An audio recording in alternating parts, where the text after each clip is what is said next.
Saudara, banyak orang memahami Yesus Kristus secara keliru. Hal itu terjadi karena mereka memulainya dari kelahiran Yesus Kristus di Betlehem. Padahal keberadaan Yesus Kristus sudah ada jauh sebelum dia lahir. Dalam Yohanes pasal 1 ayat 1 berkata, "Pada mulanya adalah Firman, dan Firman itu adalah Allah." Firman di sini adalah Yesus Kristus yang adalah Allah itu sendiri. Jadi, dia sudah ada jauh sebelum dia lahir. Itulah sebabnya ketika Yesus berdialog dengan orang-orang Yahudi, dia berkata bahwa jauh sebelum Abraham ada, dia sudah ada. Dalam Yohanes pasal 8 ayat yang ke-58 berkata, "Aku berkata kepadamu, sesungguhnya sebelum Abraham jadi, aku telah ada." Keberadaannya di sini tentu bukan sebagai manusia seperti yang dipahami oleh orang-orang Yahudi, tetapi sebagai Allah. Melihat hal ini, lalu ada orang berkata, berarti Yesus sudah ada sebelum Maria ibunya yang melahirkannya. Tentu saja iya, tetapi bukan sebagai manusia, tetapi sebagai Allah. Karena sebelum Yesus dilahirkan, dia sudah ada, dan keberadaannya sebelum dilahirkan adalah sebagai Allah. Itulah sebabnya Yesus sebagai Allah bisa berjalan di atas air, di mana hal itu tidak mungkin dilakukan oleh manusia. Dia juga mendiamkan angin ribut dan gelombang dengan hanya sepatah kata. Dia juga telah mengubah air menjadi anggur, menjadikan orang buta, membangkitkan orang mati, dan berbagai mujizat yang lain. Mungkin ada orang berkata bahwa dalam Alkitab para nabi juga melakukan berbagai mujizat. Apakah lantas mereka adalah Allah? Namun, kalau kita mencermati Alkitab, maka kita akan menemukan bahwa bukan nabi yang melakukan mujizat, tetapi Allah melalui nabi. Musa tidak pernah membelah laut, tetapi Allah. Dalam Keluaran pasal 14 ayat 21 berkata, "Lalu Musa mengulurkan tangannya ke atas laut, dan semalam-malaman itu Tuhan menguapkan air laut dengan perantaraan angin timur yang keras, membuat laut itu menjadi tanah kering. Maka terbelahlah air itu." Demikian juga tidak pernah Elia membangkitkan orang mati, tetapi Tuhan. Dalam 1 Raja-Raja 17 ayat 21-22 berkata, "Lalu ia mengunjurkan badannya di atas anak itu 3 kali dan berseru kepada Tuhan, katanya, 'Ya Tuhan Allahku, pulangkanlah kiranya nyawa anak ini ke dalam tubuhnya.' Tuhan mendengarkan permintaan Elia itu, dan nyawa anak itu pulang ke dalam tubuhnya, sehingga ia hidup kembali." Jadi, mujizat yang dilakukan oleh para nabi itu adalah mujizat yang dilakukan oleh Allah lewat perantara nabi. Berbeda dengan mujizat yang dilakukan oleh Yesus. Dia sendirilah yang melakukannya dan secara langsung tanpa perantara.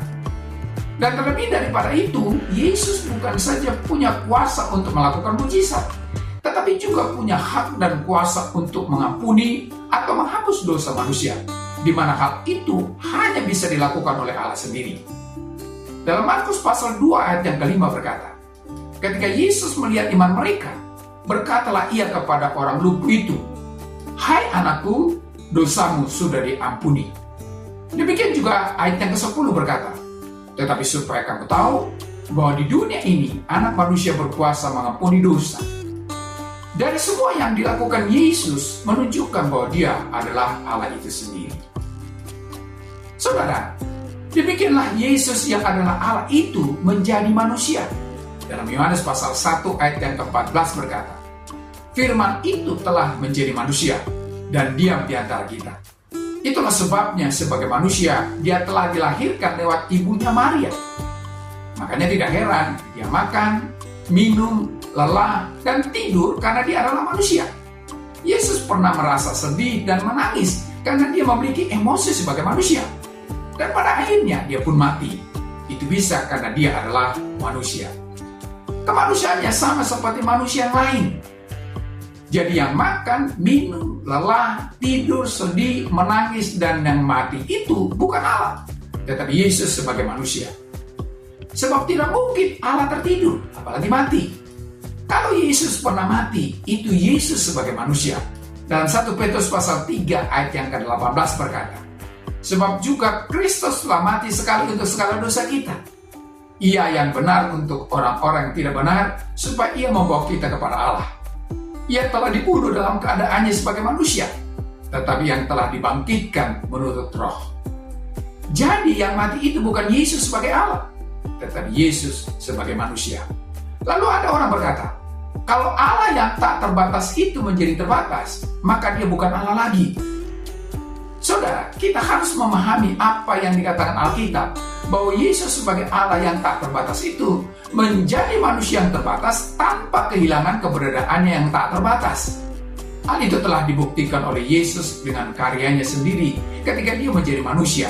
Yohanes pasal 10 ayat yang ke-38 berkata, tetapi jikalau aku melakukannya dan kamu tidak mau percaya kepadaku, percayalah akan pekerjaan-pekerjaan itu, supaya kamu boleh mengetahui dan mengerti bahwa Bapa di dalam aku dan aku di dalam Bapa. Ungkapan Yesus ini memberitahukan kepada kita bahwa Yesus sebagai manusia tidak kehilangan keberadaannya sebagai Allah. Jadi Yesus yang tak terbatas itu menjadi terbatas tanpa kehilangan ketak terbatasannya. Hal itu terjadi karena dia tidak memperlihatkan atau mempergunakan ketak terbatasannya ketika dia terbatas. Kemanusiaan Yesus tidak menghilangkan keilahiannya, sebagaimana keilahiannya tidak menghilangkan kemanusiaannya. Jadi Yesus itu adalah Allah yang telah menjadi manusia. Dan ketika dia memperlihatkan keilahiannya, bukan berarti dia bukan manusia. Dan ketika dia memperlihatkan kemanusiaannya, bukan berarti dia bukan Allah. Sebab Yesus adalah Allah sesungguhnya yang menjadi manusia sepenuhnya.